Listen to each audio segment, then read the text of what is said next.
Thank you very much. पहले तो आप सबका मैं थैंक्स कहता हूँ कि आप लोग कामकाज छोड़ के वर्किंग डे पे यहाँ आए। मेरा यहाँ ये दूसरा ट्रिप है। पहले हम सितंबर महीने में मैं आया था और मेरा ये पर्सनली मानना है कि एज डिप्टी कमिश्नर मैं कोई काम खास करता नहीं हूँ। काम करते हैं हमारे जूनियर इंजीनियर्स, हमारे पंचायत सेक्रेटरीज, हमारे तहसीलदार, जो ग्राउंड लेवल पे लोग काम करते हैं। लेकिन ऑफिसर का ये होता है कि इनको बड़ी जगह पे कहीं ना कहीं प्रॉब्लम आती है जो इनके लेवल पे काम सॉल्व नहीं होता। आप लोगों के पास आके एक तो मैं इनकी थोड़ी हौसला अफजाई करना चाहता हूँ, और दूसरा जहाँ पे कहीं इनको कोई मुसीबत आ रही है, प्रॉब्लम आ रही है, तो मैं इनसे फर्स्ट हैंड असेसमेंट करना चाहता हूँ उस प्रॉब्लम की। ये मेरा मेन रीज़न रहता है कि मैं मिलना चाहूँगा आप लोगों से, यहाँ पे आके इंटरेक्ट करना। और यही चीज़ अप्लाई करती है जो मेरे डिस्ट्रिक्ट हेड्स हैं, चाहे वो एग्रीकल्चर के हेड हैं, चाहे वो पीडब्ल्यूडी के हेड हैं, चाहे पीडीडी के हेड हैं। कई बार आपकी जो प्रॉब्लम है हमारे तक पहुँचती नहीं है, तो रिजॉल्व हम कहाँ से करेंगे। यही मेरी मंशा रहती है, जिस कारण मैं इन सभी को कहता हूँ कि चलें हम जाके लोगों से मिलते हैं, और जब ग्राउंड पे आपकी प्रॉब्लम समझी होगी तो कोई ना कोई सोल्यूशन हम ढूंढने की कोशिश करेंगे। मैं ये भी आपको कहता हूँ कि अगर आप 10 प्रॉब्लम बताएंगे मैं शायद 2 ही सॉल्व कर पाऊँगा, लेकिन 8 की प्रॉब्लम मेरे दिमाग में आ जाएगी, और विद टाइम मे बी उन 8 में से और दो करते करते हम 10 की 10 सॉल्व कर पाएँ। ऐसा नहीं है कि मेरे पास भी कोई ऐसा चमत्कार है कि मैं सारी प्रॉब्लम झट से सॉल्व कर दूंगा, बट कोशिश रहेगी। आपकी प्रॉब्लम जब हमें समझ आएगी, मैं अपने कठुआ के दफ्तर से बैठ के आपके बारे में कोई टिप्पणी नहीं कर सकता, कोई बयानबाजी नहीं कर सकता। जब मैंने बनी में देखी होगी प्रॉब्लम, तो मैं आपके बारे में कुछ बोल सकता हूँ कि वहाँ पे कैसा मौसम है, कैसा माहौल है, क्या चीज़ें हैं।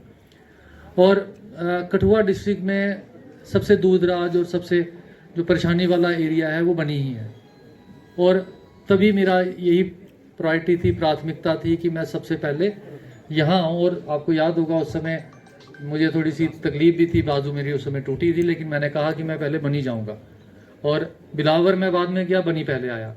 और आज भी मैं सर्दियाँ स्टार्ट हो गई हैं ऑलमोस्ट, तो मेरी यही कोशिश थी कि मैं बनी से स्टार्ट करूँ और अपने ऑफिसर्स को यहाँ लेके आऊँ। और ये नहीं है कि मैंने यहाँ किसी ने रिक्वेस्ट की कि 2 बार आप साल में आए, 2 बार नहीं, हम 4 बार आएंगे, उससे भी ज़्यादा बार आएंगे, क्योंकि यही हमारा ऐसा एरिया है जहाँ पे लोगों को ज़्यादा ज़रूरत है हमारी।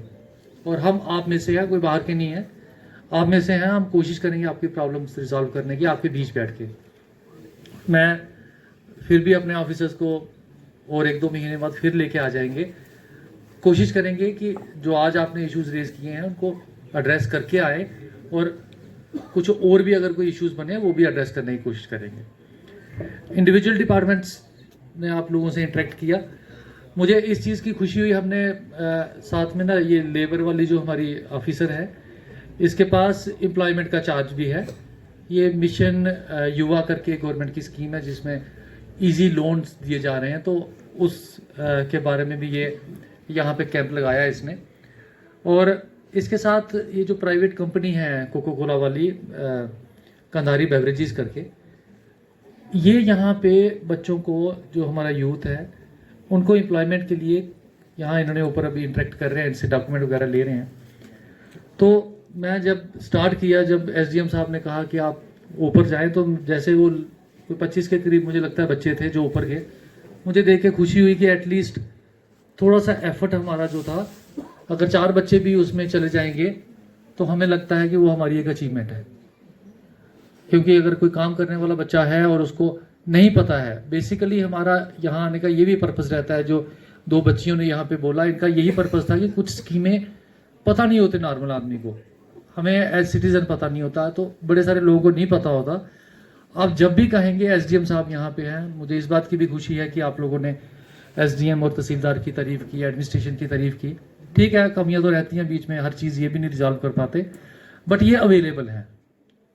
तो आप कभी भी, आप ऐसी कोई रिक्वायरमेंट आपको लगता है, कोई कैंप करना है, कोई अवेयरनेस की कमी है, इन ऑफिसर्स को बताइए, मैं वहाँ से ऑफिसर्स भेज दूंगा, यहाँ स्पेशल कैंप लगाएंगे, रजिस्टर करवाएंगे, जो जो स्कीम्स हैं उनका फ़ायदा लीजिए। गवर्नमेंट की स्कीम्स बड़ी अच्छी होती हैं। एग्रीकल्चर ऑफिसर ने आपको HADP वगैरह के बारे में बताया। स्कीम्स अच्छी होती हैं लेकिन आप तक पहुंच नहीं पाती है। मेरा पर्पज़ है आप तक पहुंच जाएं। जो इन्होंने कहा कि कृषि केंद्र खुलेंगे हमारे KKGs, 11 केंद्र बनी में खुलने हैं अगर, तो जो बच्चे उसमें कृषि उद्यमी सेलेक्ट हुए हैं, मैं उनसे भी रिक्वेस्ट करूंगा। अगले दिन मैंने इंटरेक्ट भी किया था, उनके साथ एक मीटिंग भी की थी। अब पता नहीं उसमें वो थे बनी वाले की नहीं, लेकिन मैं ये रिक्वेस्ट करूंगा कि वो बच्चे भी फार्मर्स को प्रॉपर अवेयरनेस क्रिएट करें। फार्मर जो है, चाहे वो हॉर्टिकल्चर है, सेरिकल्चर है, पोल्ट्री है, मॉडर्न टेक्निक से काम करेगा तो बहुत प्रॉफिट होगा। और जो KKG के वो 11 बच्चे हैं, उनके लिए भी बड़ा स्कोप है। इनको अवेयरनेस क्रिएट करेंगे, इनको डिफरेंट पोर्टल वगैरह में इनको रजिस्टर करवाएंगे, तो उसका बेनिफिट उन KKGs को भी होगा। तो मैं चाहूँगा कि आप उनके साथ जुड़े रहें, उनसे अवेयरनेस जो वो देते हैं उसको आप कोशिश करिएगा उसको जानकारी को हासिल करने की। डिपार्टमेंट्स ने कुछ रिस्पॉन्ड किया, कुछ का मैं आपको थोड़ा सा बोलना चाहूँगा। रिलीफ का मैंने उस दिन भी कहा था जब लास्ट टाइम आया कि यहाँ पे जब बारिशें हुई काफ़ी नुकसान हुआ बनी में, लेकिन बनी के लोगों ने सबसे कम तंग किया हमें। सारी प्रॉब्लम्स आपने खुद सॉल्व की, और यही ग्रेटनेस है कि जो गांव के लोग होते हैं वो अपने इश्यूज खुद रिजॉल्व करते हैं। लेकिन इसका ये मतलब नहीं है कि हम लोग आपसे दूर हैं, हम बिल्कुल आपके साथ हैं। और मेरे SDM और तहसीलदार उस समय भी डेली बेसिस पे मेरे कांटेक्ट में थे, और इन्होंने एग्रीकल्चर के जो रिलीफ के केसेस थे कठुआ डिस्ट्रिक्ट में सबसे पहले बनी ब्लॉक के पहुंचे हमारे पास, और हमने सारे डिसबर्स कर दिए हैं, पैसे हमने दे दिए हैं। हेलो, अब पता नहीं आपके तक पहुंचे हैं कि नहीं, वो कुरियर साहब एक बार चेक कर लीजिएगा। लेकिन हमने कागज़ अप्रूवल वगैरह सारे मैंने क्लियर कर दिए हैं। जो आपके घर थे, देखें सरकारी मुलाजिम एक सेट नॉर्म्स होते हैं, गाइडलाइंस, उसके तहत काम करता है। अब जो आपकी रिलीफ की कंपनसेशन बनती थी जो कानून के हिसाब से, वो मैंने सारी अप्रूव कर दी है। काफ़ी सारे लोगों को मिल भी चुकी है। जितनी मिली है उससे ज़्यादा नहीं हम दे पाएंगे। इसके अलावा ऑनरेबल लेफ्टिनेंट गवर्नर सर ने कोई एक NGO को लाया है, वो कुछ घर बना रही है जिन लोगों के घर खत्म हो गए हैं। इसमें अगले हफ्ते वो कठुआ से आके वो लॉन्च कर रहे हैं। तो तहसीलदार साहब ने लिस्ट सबमिट की है SDM को, और वो लिस्ट मेरे पास आ जाएगी। कुछ लोगों को जिनके घर चले गए हैं, बिल्कुल हम कोशिश करेंगे सभी को मिल जाए, लेकिन जो ज़्यादा गरीब हैं और जिनके घर तबाह हो चुके हैं, उनके लिए वो कंपनी आके यहाँ पे घर बनाएंगे। तो वो भी यहाँ पे जब किसी का जिक्र हुआ एक का, तो तहसीलदार ने मुझे बताया कि वो वाला घर जो है उस कैटेगरी में इन्होंने डाला हुआ है, तो उनको भी, उस फैमिली को वो घर मिल जाएगा जो कंपनी बना के देगी। तो मुझे लगता है काफ़ी सारी हमारी उसमें भी प्रॉब्लम हल हो जाएगी। एक बार हम लिस्ट फिर से रिव्यू कर लेंगे, जो नीडी हैं तो उनका आ जाए, तो बाय एंड लार्ज उसमें एड्रेस हो जाएगा। हमने देखा कि रोड्स, मैं खुद भी देख गया था कि यहाँ काफ़ी ख़राब हुई हैं, और CAPD डिपार्टमेंट के माध्यम से हमने 5 गांव ऐसे और आइडेंटिफाई किए थे जहाँ पे हमें लगता है कि एडवांस राशन चाहिए, और फिर हमने टेकअप किया। और टेम्परेरी बेसिस पे सरकार को, जो स्टेट गवर्नमेंट होती है, उसको चलाना होता है। तो मैं SDM साहब से बैठ के थोड़ा सा देख लेता हूँ कि हमें अगर कोई यहाँ पे बिल्डिंग मिलती है या कोई स्कूल, CO साहब इधर ही हैं, तो कोशिश करते हैं कि अगर हम उसको चला पाए वहाँ पे, तो हम स्टार्ट करने की कोशिश करेंगे अगली सेशन से। जहाँ तक गुज्जर बकरवाल हॉस्टल की बात है, ये पिछले दिनों मेरे नोटिस में बात है, और मैंने जो ट्राइबल डिपार्टमेंट है उनको कहा ये यहाँ पे बस बेसिकली गुज्जर बकरवाल बच्चे ही आएंगे। इसको मैं किसी और पर्पज़ के लिए यूज़ नहीं कर पाऊँगा, क्योंकि यहाँ काफ़ी मात्रा में गुज्जर बकरवाल बच्चे हैं जो इस हॉस्टल की सुविधा लेना चाहेंगे। उसके लिए हमने प्रोजेक्ट किया है कि वहाँ पे वार्डन लगाना है, वो पोस्ट क्रिएट करनी है। वो प्रपोजल गवर्नमेंट के पास है। जैसे ही वो अप्रूव होता है तो गुज्जर बकरवाल हॉस्टल यहाँ पे चल पड़ेगा। हम यहाँ पे केंद्रीय विद्यालय नहीं खोल पाएंगे, कोई और बिल्डिंग देखनी पड़ेगी। JJM का आप लोगों ने शिकायत भी की, लेकिन JJM की शिकायत डिफरेंट लेवल पे है। सेंट्रल गवर्नमेंट, स्टेट गवर्नमेंट अपने लेवल पे उसको देख रही है। पानी की जो सुविधा है, एक्सजेंट साहब ने बड़ी अच्छी तरह से आपको बताया, और क्योंकि ये पिछली बार भी मेरे साथ आए थे, आज भी आए हैं, तो इनको भी ये सारे इश्यूज आपके पता थे, और ये इन्होंने आपको अश्योर किया जल्दी ये ठीक करवा देंगे जो आपने इशू रेज किए, और डेफिनेटली ये करवा देंगे। और मैं भी इसका थोड़ा सा ध्यान रखूँगा कि ये आपके रिजॉल्व हो जाए। नरेगा की पेंडेंसी जो है, कल रूरल डेवलपमेंट मिनिस्टर जो एग्रीकल्चर के भी वही हैं, वो आए थे। हमने कठुआ में भी उनके सामने ये इशू रेज किया था, तो कहते हैं मैं इसको जल्दी रिजॉल्व कराता हूँ। नरसिंह मंदिर वाला इशू है, मैं देख लेता हूँ। बदकिस्मती ये है कि यहाँ 2-3 मंदिर मैंने और भी देखे जहाँ रिलीजियस प्लेसेस को भी कमर्शलाइज कर देते हैं अपने सेल्फ इंटरेस्ट के कारण। और यहाँ के मैं अभी इनसे डिटेल ले लेता हूँ एसडीएम साहब से, लेकिन जहाँ की मैं बात कर रहा हूँ, हमारे ही लोग कोर्ट में चले गए हैं। अब हमें इतना तो सेल्फ इंटरेस्ट थोड़ा सा साइड पर रखना चाहिए कि जो भगवान को पूजने की जगह है उसको इन कंट्रोवर्सी में ना लाएं। तो अगर इसमें कोई ऐसा इशू नहीं है तो मैं ज़रूर एक कमेटी बना दूंगा, लेकिन आप लोग कोऑपरेट करिए ताकि रिलीजियस प्लेस है, आप लोग जाए, उसकी डेवलपमेंट हो। पैसा जो है वो श्रद्धालु चलाता है, और कुछ लोग कहते हैं कि हम उसको मिसयूज़ करें, जो नहीं होना चाहिए। That is very unfortunate. तो उसका भी मैं नोटिस ले लिया, उसका मैंने आपके सारे इश्यूज अपने पास रखे हैं और कोशिश करूंगा कि इनको रिजॉल्व करने की। टूरिज्म का आपने एक इशू रेज किया, मैं उनको बोल दूंगा। कल मैंने आते ही एक शाम को एनएचपीसी वालों के साथ एक मीटिंग की थी, और यहाँ पे एनएचपीसी का एक इशू रेज किया था एम्प्लॉयज़ का, कि उनकी वो वेजिस का, कि उनको तनख्वाह कम मिलती है। मैंने वो ऑलरेडी इशू उनके साथ टेकअप कर दिया था और उनको बोला है कि आप करें, लेकिन मैं अपने लेवल पे भी रेज करना चाहूँगा उसको।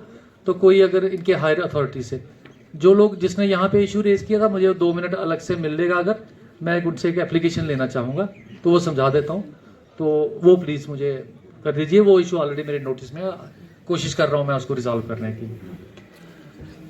यहाँ पे एक नाम मुझे उस समय पता लगा, लेखराज जी थे जो दूसरे यहाँ पे स्पीकर थे। तो इन्होंने स्टार्ट किया कि मेरी लड़ाई चल रही है। लेखराज जी, लड़ाई नहीं करनी है हमें मिलजुल के इशू रिजॉल्व करने हैं और तरक्की करनी है। लड़ाई से ना आपका भला होगा, ना लोगों का होगा, ना मेरा होगा। हाँ, इशू के लिए भी लड़ाई नहीं करनी है।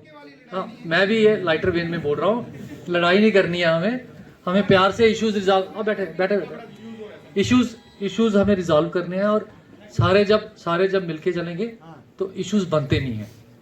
जैसा यहीं पे रोड वाला पीएमजीएसवाई रोड वाला बात आई कि हमारे लोकल्स ही हैं उसमें, तो भाई बैठ के रिजॉल्व कर लेते हैं ना। रोड तो हर किसी को चाहिए ना, कनेक्टिविटी अच्छी होगी तो हमारी डेवलपमेंट होगी। तो इश्यूज रिजॉल्व करने में आप भी हेल्प करिए, हम भी बिल्कुल तैयार बैठे हैं। जैसा आपने बस स्टैंड की बात की थी, बस स्टैंड की जगह देख लेते हैं। जगह तो यहीं से निकलनी है, और बस स्टैंड भी वहीं फीजेबल है जहाँ पॉपुलेशन है, जहाँ लोगों की गाड़ियाँ आती हैं। बस स्टैंड अगर 5 किलोमीटर दूर बना देंगे तो उसका पर्पस कोई नहीं होगा, फिर आपको पैदल वहाँ से आना है। तो वो थोड़ा सा देखना पड़ेगा कि कहाँ बना सकते हैं। इसको एक नोटिस कर लेते हैं कैसे किया जा सकता है। ये माइनिंग का आपने इशू एक बोला, जो डैम साइट पे रेत इकट्ठी हुई है, ये इशू भी कल मैंने एनएचपीसी के साथ डिस्कस किया है। इसका कोई प्रपोजल एसडीएम साहब ने भेजा हुआ है, इसको थोड़ा एक्सपीडिएट करवा लेते हैं। ये मैं समझता हूँ, आपने बिल्कुल ठीक कहा कि जो अंडर नॉर्म्स है, जो अंडर रूल है, वो हम करके लोगों को परमिशन दे देंगे। ये इसमें आपके एसडीएम साहब ने कल मुझे काफ़ी विस्तार से इसका समझाया, और इनका भी यही मत था कि इसको हम दे देंगे। और इसमें मुझे भी लगता है कोई ऐसी प्रॉब्लम नहीं है, हम इसको इंश्योर कर लेते हैं, जल्दी करवा देंगे।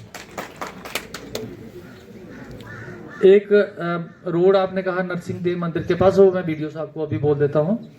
ऑफिसर्स जो हैं आए हुए हैं, 2 मिनट में हम बैठेंगे। जो इश्यूज कुछ मैं यहाँ नहीं बोल रहा हूँ वो रिजॉल्व करने के लिए हम डिस्कस कर लेंगे अपने एसडीएम साहब के ऑफिस में। आपने हॉस्पिटल में स्टाफ की बात की, 2-3 लोगों ने, ये प्रॉब्लम्स हैं। ओवरऑल इनको स्टाफ की कमी है। एक लिस्ट इन्होंने मुझे दी है सीएमओ साहब ने, और मैंने हेल्थ सेक्रेटरी से टेकअप किया है। ये सीएमओ साहब के लेवल पे भी रिजॉल्व होने वाला इशू नहीं है, और डायरेक्टर के लेवल पे भी नहीं है। ओवरऑल डॉक्टरों की कमी है।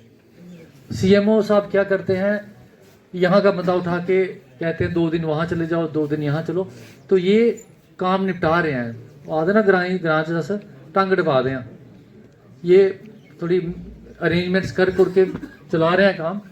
तो थोड़ा सा देखते हैं, अगर हम यहाँ पे और एडिशनल कोई हमें डॉक्टर मिलता है तो हम कोशिश करेंगे, लेकिन उसके लिए हमें थोड़ा सा बाहर से मिलना चाहिए डॉक्टर, तो ये फैसिलिटी भी हम इंश्योर करेंगे।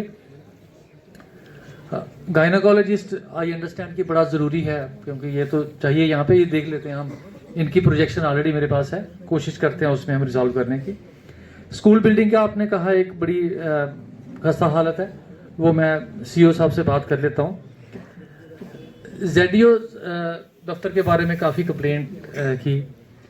मैं आपको एक चीज़ बताऊं कि यहाँ पे बड़े सारे टीचर भी होंगे और बड़े सारे अच्छे टीचर्स भी होते हैं, लेकिन ये भी ये कहा है कि हमारे टीचर्स बड़े सारे पढ़ाई नहीं कराना चाहते। मेरे पास कठुआ में रिटायरमेंट के 10 दिन के बाद नेता बन के एक टीचर आ गए थे और उनके साथ 2 सर्विंग टीचर आ गए थे, और उन दोनों को मैंने, जो सर्विंग वाले थे, एक को बिलावर भेजा और एक को शायद बसोली भेजा, इसी कारण क्योंकि टीचर को टीचिंग करनी चाहिए। अगर आपको भगवान ने शिक्षा देने की काबिलियत दी है तो उसको आप यूज़ करिए, गरीब के बच्चे को पढ़ाइए। लेकिन ये भी है कि हमें कुछ दफ्तरों में कमी रहती है स्टाफ की, और उस कारण कई बार मेरी ये प्राथमिकता रहती है, कोशिश रहती है कि जो टीचिंग स्टाफ है उसको हम दफ्तरों में ना लगाएं। कोशिश यही होती है कि हम जो क्लर्क हैं या जो नॉन टीचिंग स्टाफ है उसको ज़रूर यूज़ कर लें, टीचिंग वाले को ना करें। मैं देख लेता हूँ यहाँ पे कौन टीचर है, अगर ऐसा कोई दफ्तर में अटैच हुआ है। और लेकिन ये है कि जेडीओ भी अगर यहाँ पे कुछ ऐसा कर रहा है तो पर्सनल लेवल पे नहीं होगा, वो नोटिस कर लेता हूँ मैं कि क्या इशू है। अगर कोई टीचिंग वाला है तो वो छोड़ दिया जाएगा, उसको नहीं हम रखेंगे वहाँ पे। लेकिन टीचर्स को मैं ये कहूँगा कि टीचर जो है टीचिंग ही करें। और जेडीओ साहब से भी ये मैं डायरेक्शन उनको ऑलरेडी दी है, लेकिन एक बार फिर मैं यहाँ पर्सनली बोल दूंगा कि ऐसा नहीं है कि टीचर जो है वो पॉलिटिक्स में इन्वॉल्व हो जाए या अपनी टीचिंग छोड़ के बाकी इश्यूज़ में इंटरफेयर करें। कल बिलावर में शायद था, एक टीचर जो है कंस्ट्रक्शन का काम जो है वो रोक रहा था, बिलावर था।